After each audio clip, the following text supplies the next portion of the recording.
Hello and welcome. You're watching Markets Today. I'm Sakshi Batra, and on this show, I'm going to give you an entire wrap of the trading session today. Well, the stock markets started on a flattish to negative note in today's trading session. What followed was a complete volatile trade throughout the trading session. There was a lot of choppiness being seen on the benchmark indices, the Sensex and the Nifty. Although for the large part of the trading session, the Sensex and Nifty both managed to stay up in the green and also closed the day in the on the positive note as well. And this was for the third day in a row that we've seen a higher closing for the stock markets, especially the Sensex and the Nifty.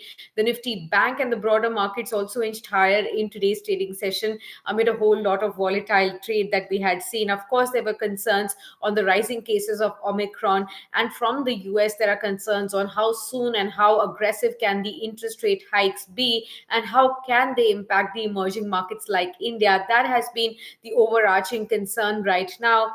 And also, apart from that, there are the earnings expectations, which are hopefully going to be strong. And most of the experts are hoping for strong Q3 results to come around, and which is keeping the markets quite buoyant. And that was quite reflective of the fact that the IT sector, which is likely to report the first set of earnings in this Q3, starting from tomorrow onwards, we are going to be seeing a whole host of big wigs like TCS, HCL Tech, Wipro, Infosys come out with their earnings right from tomorrow onwards. So that is going to be in focus. And right ahead of that, the IT index was the index that gained the most. Over 1% of gains could actually be seen here.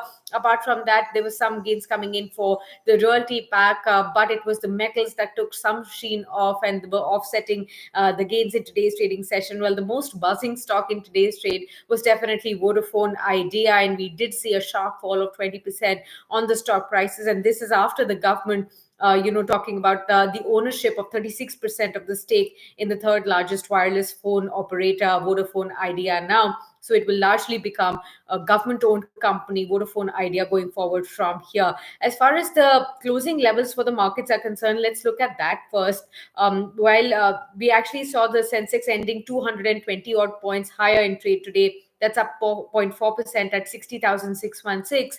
The Nifty, on the other hand, managed to stay up at around 52 odd points towards the closing of the session, and closed at 18,055, or 0.3% higher in today's trading session. Now, when we talk about the other special indices, sectorally, we saw metals, PSU banks, auto sector really declining in trade. Realty and IT sector definitely pushed the indices higher. In terms of the stocks that were definitely on focus today, we did see Adani Ports, HDFC Limited, ONGC, Divis Laboratories, Tech Mahindra, and the likes of TCS, Sun Pharma, and Reliance Industries, and even HDFC Bank as the major lead gainers in today's trading session. Whereas, on the other hand, it was the metal pack majors like Tata Steel, JSW Steel, and also talk about Bajaj Finance, Kotak Mahindra Bank, ITC, Asian Paints, or Dr. Reddy's and BPCL, all of them showing some kind of a decline in today's trading session. Apart from that, of course, the broader markets were higher in trade. Paytm was another stock that was in focus today. Right from the word go, we did see some reflection of declines on Paytm stock, and that is coming after the kind of reports coming about from Macquarie of a lower target coming in for the stock. It was yet again, it's now trading around 45-47% lower than its issue price now, and has slipped to its record low level even now, as it trades around 4% at the closing level, as what we have seen in today's trading session. Going forward from here, of course, a whole lot of factors will be important to track for the stock markets. One will be the earnings, like I told you, and the other major factor will be the macro data, the IIP, or the industrial production data, and the inflation numbers, both retail and wholesale, which will be coming about this week. So that's something that we are going to be keeping a keen eye on, to see how the markets really take those macro data numbers as we inch closer to the budget, which will definitely take note of these macro data numbers as well.